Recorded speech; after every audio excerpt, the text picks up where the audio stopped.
Hello guys, welcome to SCIG Knowledge. Myself Vishnu Kumar. अगर आपने हमारे चैनल का इंट्रो पार्ट नहीं देखा है तो अभी जाके देखिए। हम कौन कौन से स्ट्रीम्स के टॉपिक कवर करने वाले हैं ये सब डिटेल्स आपको इंट्रो पार्ट में मिल जाएगा। आज इस वीडियो में हम डेटा स्ट्रक्चर का इंट्रो पार्ट देखने वाले हैं, वो भी फुल डिटेल में। डेटा स्ट्रक्चर अच्छे से समझने के लिए वीडियो को लास्ट तक देखते रहिए। तो अब हम स्टार्ट करते हैं इंट्रोडक्शन टू डेटा स्ट्रक्चर का वीडियो। इस वीडियो में हम डेटा स्ट्रक्चर के कुछ टॉपिक्स को क्लियर करेंगे, जैसे कि data structure, algorithm, data, information, database क्या होता है, डेटा वेयरहाउस क्या होता है, big data, types of data structures, types of data structures क्या होते हैं, टाइप्स ऑफ डेटा टाइप्स क्या क्या हैं डेटा स्ट्रक्चर के अंदर, एब्स्ट्रैक्ट डेटा टाइप क्या होता है, ऑपरेशंस ऑन डेटा स्ट्रक्चर की हम कौन कौन से ऑपरेशंस डेटा स्ट्रक्चर के ऊपर परफॉर्म कर सकते हैं, और टाइम कॉम्प्लेक्सिटी क्या होती है। तो अब हम स्टार्ट करते हैं हमारे फर्स्ट टॉपिक के साथ, जिसका नाम है data structure. Arrangement of data so that they can be used efficiently in memory. इसको समझने की कोशिश करते हैं। मेमोरी में स्टोर डेटा को एफिशिएंटली यूज करने के लिए हम उसे एक प्रॉपर वे में अरेंज करते हैं। उसी अरेंजमेंट को हम डेटा स्ट्रक्चर कहते हैं। डेटा स्ट्रक्चर की मदद से हम हमारे डेटा को बहुत ही ऑर्गेनाइज वे में रख सकते हैं। ये होता है डेटा स्ट्रक्चर का मीनिंग। अब आगे बढ़ते हैं नेक्स्ट टॉपिक की ओर, अल्गोरिदम्स। अल्गोरिदम्स क्या होता है?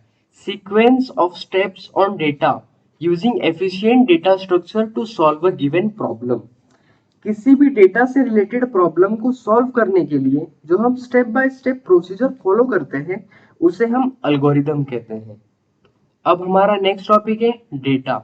डेटा इज अ रो और ऑर्गेनाइज नंबर और वर्ड्स और image. Data can be come in the form of text, figures, images, numbers, graphs and symbols. हमारे कंप्यूटर की मेमोरी में अगर कोई चीज इमेज, ऑडियो, वीडियो या वर्ड जैसे फॉर्म में स्टोर है तो वह डेटा होता है। अब हम देखेंगे इंफॉर्मेशन क्या होता है। When a data is process और organise in a meaningful way then it is known as information. अब हम एग्जांपल देखते हैं इंफॉर्मेशन के बारे में। 421501, this data is having no meaning, but if we say that the above data is the pin code of the city then it becomes the information। जैसे मैं कहूँ 421501, ये हमारे पास एक डेटा है। इस डेटा को पढ़ के जब हमको पता चलता है कि 421501 ये किसी सिटी का पिन कोड है, तो ये हमारे लिए होती है एक इंफॉर्मेशन। तो डेटा जब ऑर्गेनाइज होता है या फिर वो एक मीनिंगफुल वे में अरेंज होता है तो हमको उससे एक इंफॉर्मेशन मिलती है जिसे हम इंफॉर्मेशन कहते हैं। अब हम एक और एग्जांपल देखेंगे इंफॉर्मेशन के ऊपर ताकि हमें और अच्छे से क्लियर हो जाए। Time table. Time table is the data, but from that time table if we find which class schedule on what time, that is information. Time table को पढ़ के जब हमको ये पता चलता है कि कितने बजे कौन सी क्लास हमारी शेड्यूल है, कौन सा सब्जेक्ट होने वाला है, उस सब्जेक्ट को कौन सी मैम या सर पढ़ाने वाले हैं, तो वो होती है एक इंफॉर्मेशन। अब हम ध्यान देंगे अदर टर्मिनोलॉजीज के ऊपर जो इंटरव्यूअर हमसे एक्सपेक्ट करता है कि हमें ये सारी चीजों का पता होना चाहिए डेटा स्ट्रक्चर के ऊपर क्वेश्चंस करते वक्त। अब इसमें हमारा फर्स्ट टॉपिक है database. Collection of information in permanent storage for faster retrieval and updation. Database का मतलब होता है डेटा या इंफॉर्मेशन के कलेक्शन को परमानेंट स्टोरेज में सेव करें ताकि हम उसको आसानी से रिकलेक्ट कर पाए या उसको अपडेट कर पाए या उसमें चेंजेस कर पाए। ये होता है डेटाबेस। अब हम ध्यान देंगे हमारे नेक्स्ट टॉपिक के ऊपर, जिसका नाम है data warehouse. Management of huge amount of legacy data for better analysis. Huge amount of legacy data को स्टोर करके मैनेज करके रखना फ्यूचर में एनालिसिस करने के लिए। अब आपके मन में ये क्वेश्चन आएगा कि लिगेसी डेटा क्या होता है। Legacy data is a data which is stored for analysis in future. अब हम इसे हिंदी में अच्छे से समझने की कोशिश करते हैं। जैसे कि हमारा कोई इंस्टाग्राम अकाउंट है, आप सभी का हो या हमारा कोई भी हो, बट अगर उस प्रोफाइल पे हम जैसे कोई स्टोरी डालते हैं या कोई पोस्ट अपडेट करते हैं या फिर उस पे कोई भी एक्टिविटी होती है, उस एक्टिविटी के डेटा को स्टोर करके रखना फ्यूचर के एनालिसिस के लिए, ये होता है हमारा लेगेसी डेटा। ये हुआ डेटा वेयरहाउस। मैं उम्मीद करता हूँ आप सबको अच्छे से समझा होगा। अब हम ध्यान देंगे नेक्स्ट टॉपिक के ऊपर, जिसका नाम है big data. Analysis of too large और complex data which can not be deals with traditional data process application. अब इसे हम हिंदी में समझने की कोशिश करते हैं। बहुत ज्यादा बड़े अमाउंट में डेटा होता है या जो कॉम्प्लेक्स डेटा होता है ना, उसको एनालिसिस करने का काम बिग डेटा करता है, जो ट्रेडिशनल डेटा प्रोसेस नहीं कर पाता। ये था हमारा बिग डेटा। अब हम ध्यान देंगे नेक्स्ट टॉपिक के ऊपर, जिसका नाम है different types of data structure. Data structure can be classified in several ways. These classifications are: first one is linear data structure. A data structure is linear when all the elements are arranged in a linear or sequential order. Linear data structure, जब data linear form या order में store होता है उसे हम linear data structure कहते हैं। जब डेटा एक लीनियर फॉर्म में स्टोर होता है, या फिर उसे लीनियर का एक और वर्ड है सीक्वेंशियल, जब एक लाइन के अंदर डेटा स्टोर होता है उसे हम कहते हैं linear data structure. Linear data structure का एग्जाम्पल की ओर ध्यान देंगे। इसके एग्जाम्पल्स हैं एरे, क्यू, लिंक लिस्ट और stack. Array, queue, link list and stack, इन सब के अंदर जो डेटा स्टोर होता है वो एक लीनियर डेटा स्ट्रक्चर के फॉर्म में स्टोर होता है। अब हम सेकेंड पॉइंट के ऊपर ध्यान देंगे different types of data structure के, जिसका नाम है non linear data structure. A data structure is non linear when all the elements are not arranged in a linear or sequential order.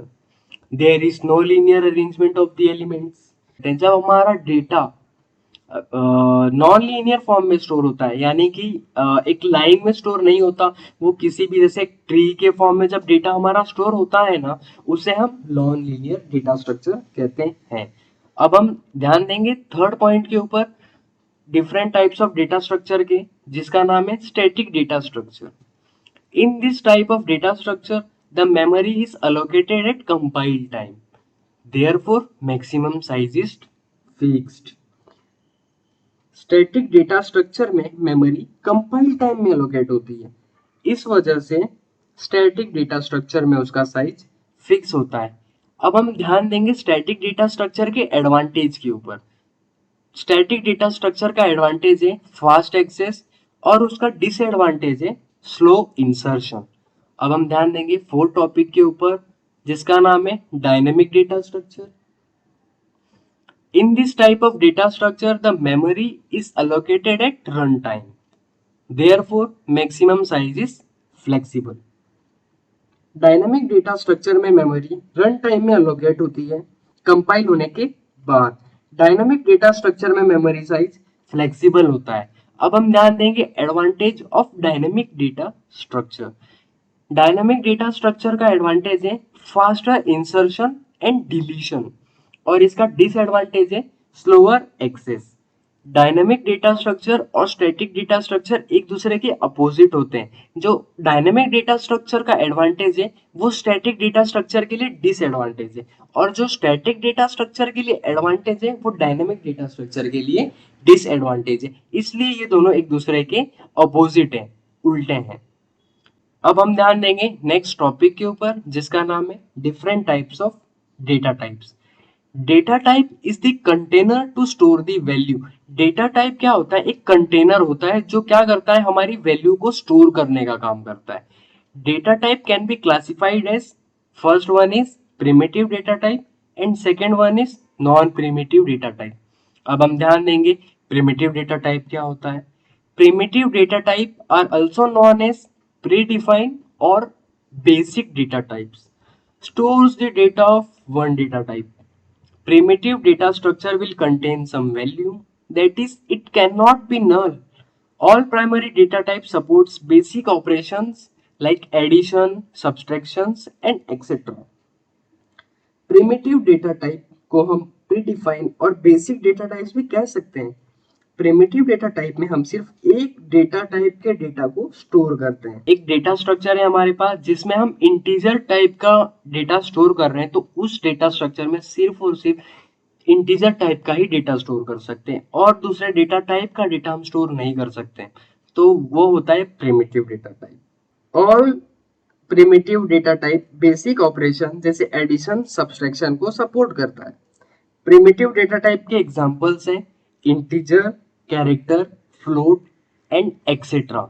अब हम नेक्स्ट टॉपिक के ऊपर ध्यान देंगे जो है second point, non primitive data type stores the data of more than one type, size is not fixed, non-primitive data structure can consist of a null value। Non primitive data type में हम multi data type के data store कर सकते हैं। Non primitive data type में size fix नहीं होती है। नॉन प्रिमिटिव डेटा टाइप नल स्टेट में हो सकता है।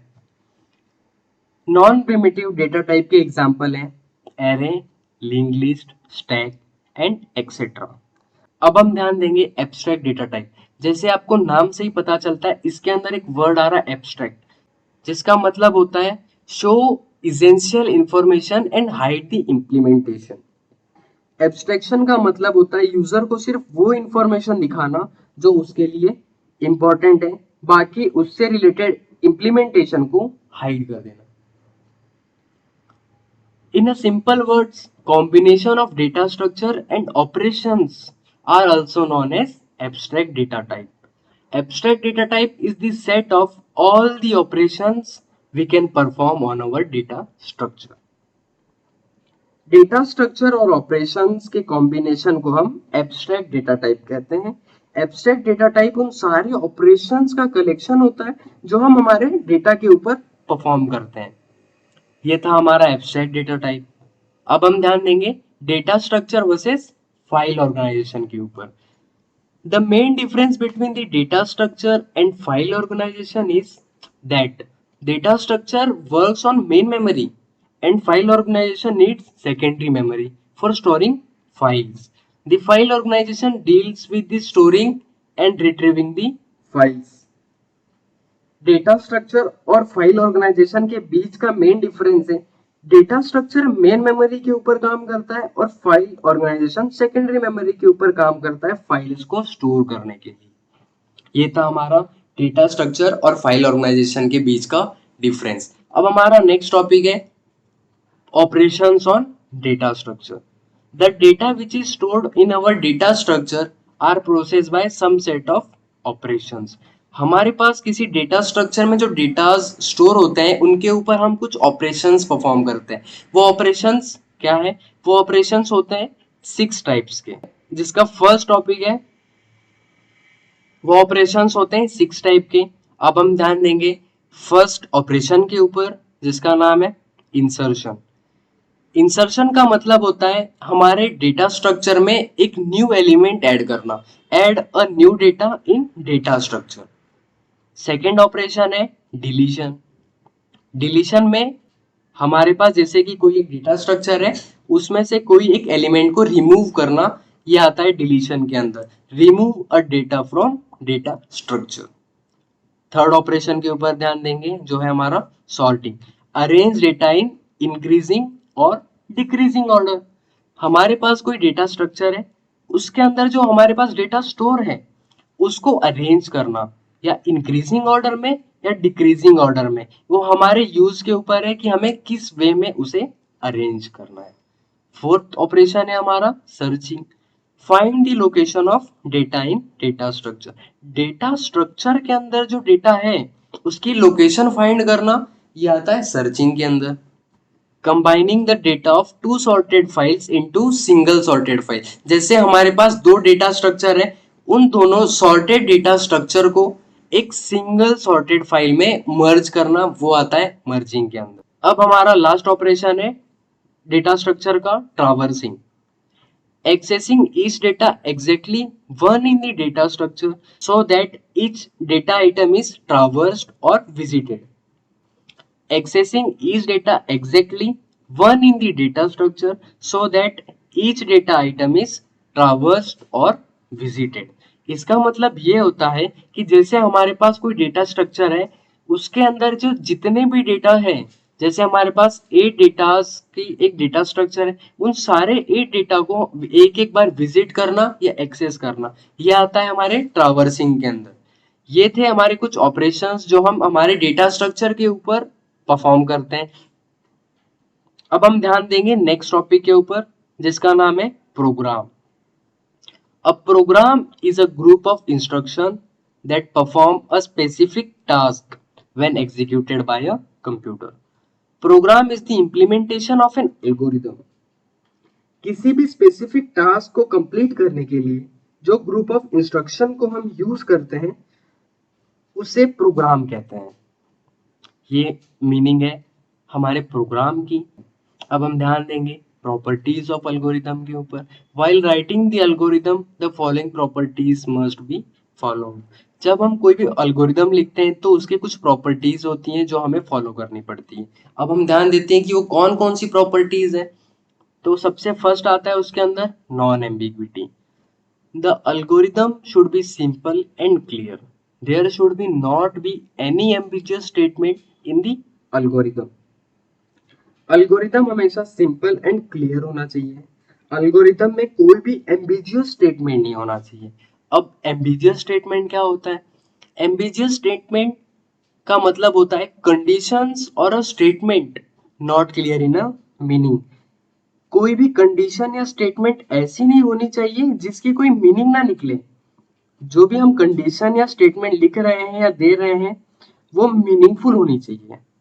ये होता है नॉन एम्बिग्विटी। सेकेंड पॉइंट है range of input. The range of input should be specified for the algorithm, otherwise it will go to the infinite if not specified in advance. Algorithm में input की range पहले ही specified होनी चाहिए, नहीं तो algorithm infinite state में चला जाएगा। अब थर्ड पॉइंट है multiplicity. The same problem statement can be solve using different algorithms. For example, searching can be done using binary and linear sequential search. Binary और लीनियर सीक्वेंशियल सर्च ये हम आने वाले चैप्टर के अंदर ध्यान देंगे, एरे वाले चैप्टर के अंदर। एक प्रॉब्लम को हम डिफरेंट टाइप्स के अल्गोरिथम्स के थ्रू सॉल्व कर सकते हैं।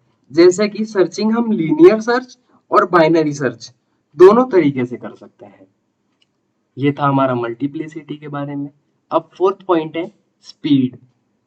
The logic of algorithm should be written in such a way that it requires less amount of time for giving output. Algorithm हमें हमेशा ऐसे लॉजिक के साथ लिखना चाहिए कि उसे अल्गोरिदम के वजह से कम टाइम यानी जल्दी से जल्दी आउटपुट मिल जाए। ये थे स्पीड के बारे में। अब फिफ्थ पॉइंट है अपना finiteness. The algorithm should be finite and can be terminated after the certain instruction. Algorithm हमेशा फाइनाइट स्टेट में होना चाहिए जो सर्टेन इंस्ट्रक्शंस को फॉलो करने के बाद टर्मिनेट हो जाए। ये था हमारे प्रॉपर्टीज ऑफ राइटिंग अल्गोरिदम्स। अब हम ध्यान देंगे हमारे नेक्स्ट टॉपिक के ऊपर, जिसका नाम है importance of algorithm analysis. Analysis of algorithm means developing a formula or prediction of how fast the algorithm works for a given problem size. Analysis of algorithm का मतलब होता है कि एल्गोरिथम कितना फास्ट है ये पता लगाना। किसी भी प्रॉब्लम साइज को एल्गोरिथम कितने टाइम में सॉल्व करके हमें आउटपुट दे देगा। It is very easy to come up with many algorithms for the same problem statement. The given problem statement can be solved by different approaches. But how do you know that which algorithm is better? There are two important factors of deciding this. First one is time and second one is space. हम एक problem को बहुत सारे algorithm से solve कर सकते हैं, but हमें ये कैसे पता चलेगा कि कौन सा एल्गोरिथम एक गिवन प्रॉब्लम के लिए बेटर है? ये पता लगाने के लिए हमारे पास दो इंपॉर्टेंट फैक्टर्स हैं, जो है फर्स्ट है टाइम और सेकंड है space. Time and space are very important factors for computers. So running time and space requirement of any program should be less. Implement all the algorithms into program and run all the programs on your computer for various inputs and see which one takes less time. The algorithm which satisfies this criteria is known as best algorithm and can be converted into actual program. Time और space बहुत ही important factors होते हैं हमारे computers के लिए। जो भी हम प्रोग्राम लिखते हैं उस प्रोग्राम का रनिंग टाइम और स्पेस रिक्वायरमेंट कम होना चाहिए। सारे एल्गोरिदम्स को हम प्रोग्राम में कन्वर्ट करेंगे और सारे प्रोग्राम्स को वेरियस इनपुट्स के साथ रन करेंगे और देखेंगे कि कौन सा प्रोग्राम सबसे कम टाइम और सबसे कम स्पेस ले रहा है। जो एल्गोरिदमिक क्राइटेरिया को सेटिस्फाई करेगा वह बेस्ट एल्गोरिदम होगा और उसको हम एक्चुअल प्रोग्राम में कन्वर्ट करेंगे। ये था हमारा इंपॉर्टेंस ऑफ एल्गोरिदम एनालिसिस। अब हम ध्यान देंगे टाइम कॉम्प्लेक्सिटी के ऊपर। What is time complexity? The time complexity of a program और algorithm is the amount of computational time it needs to completion. किसी भी प्रोग्राम या एल्गोरिदम को जितना अमाउंट ऑफ कंप्यूटेशनल टाइम लगता है वह उसका टाइम कॉम्प्लेक्सिटी होता है। यह होता है टाइम कॉम्प्लेक्सिटी के बारे में। अब हम ध्यान देंगे asymptotic analysis and notations. What is asymptotic analysis and notations? Asymptotic analysis are mathematical way of representing the time complexity. Asymptotic analysis is used to find out which algorithm is better for the same problem statement. It is used to find out how different algorithm works for different output. Asymptotic analysis एक mathematical way है time complexity represent करने का। एक problem को solve करने के लिए कौन सा एल्गोरिथम बेटर है ये देखने के लिए असिम्प्टोटिक एनालिसिस का यूज किया जाता है। अभी हम असिम्प्टोटिक एनालिसिस एंड नोटेशंस के कुछ टाइप्स देखेंगे। इसका फर्स्ट टाइप है big O notation. Maximum time आपको जो नोटेशंस दिए होंगे वो होंगे in terms of big O. Big O notations यहाँ पे होते क्या है? हमारे पास ग्राफ है, ग्राफ में नीचे साइड एन है, जो एन है वो है इनपुट वैल्यू। वाई एक्सिस में हमारे पास है टाइम, हमारे पास यहाँ पे फंक्शन है एफ एन। अब ये एफ एन फंक्शन क्या है? कोई भी प्रॉब्लम है, किसी भी प्रॉब्लम को अगर मुझे सॉल्व करना है, मेरे टाइम लग रहा है, मेरा जो फंक्शन है एफ एन, अब एफ एन को मुझे लिखना है in terms of order of G N. इसका मतलब क्या है? F N should be less than और equal to C dot G N. सी जो है वो कांस्टेंट है जो 0 से ग्रेटर होगा। द वैल्यू ऑफ एन, जो इनपुट वैल्यू हम ले रहे हैं वो N greater than equal to होगा के के। अब जो के है वो हमारे ग्राफ में जो वर्टिकल लाइन एक इंप्लीमेंट की है ये वहां उस के की बात हो रही है। के जो होगा वो भी ग्रेटर देन इक्वल टू 0 के होगा। बिगो नोटेशन हमेशा अपर बाउंड रिप्रेजेंट करता है, मतलब बड़ी value. That is also called at most. ये है worst case time complexity. It is denoted by O. It is used to represent. अब हम ध्यान देंगे हमारे सेकेंड टॉपिक के ऊपर जो है big omega notation. It is denoted by omega. It is used to represent lower bound of the algorithm running time. Using this, we can compute the shortest amount of time taken by any algorithm. Big omega का मतलब होता है, हम लोग यहाँ पे बात करते हैं लोअर बाउंड की, दैट इज एट लीस्ट, मतलब कम से कम कितना टाइम लगेगा किसी भी काम को पूरा करने में। यहाँ पे F N is equals to होगा omega of G N. F N will be greater than C dot G N. ये होता है हमारा बेस्ट केस टाइम कॉम्प्लेक्सिटी। अब हम ध्यान देंगे हमारे थर्ड पॉइंट के ऊपर जिसका नाम है big theta notation. It is denoted by theta. Using this we can compute the average amount of time taken by any algorithm. Theta notation का मतलब है average. Fn should be greater than C1 dot Gn. Fn should be less than C2 dot Gn. ये है हमारा average case time complexity. इस video में हमने cover किया इंट्रोडक्शन टू डेटा स्ट्रक्चर, जिसमें हमने डिटेल में इंट्रोडक्शन पार्ट को कवर किया है। डेटा स्ट्रक्चर के आगे के टॉपिक्स हम आने वाले वीडियोस में कवर करेंगे। कंप्लीट डेटा स्ट्रक्चर सीखने के लिए बने रहिए इस चैनल पर। चैनल को सब्सक्राइब कीजिए, वीडियो को लाइक करिए। आर्ट्स, कॉमर्स और गेमिंग से रिलेटेड नॉलेज के लिए बने रहिए एसीआईजी नॉलेज चैनल पर। Thank you so much.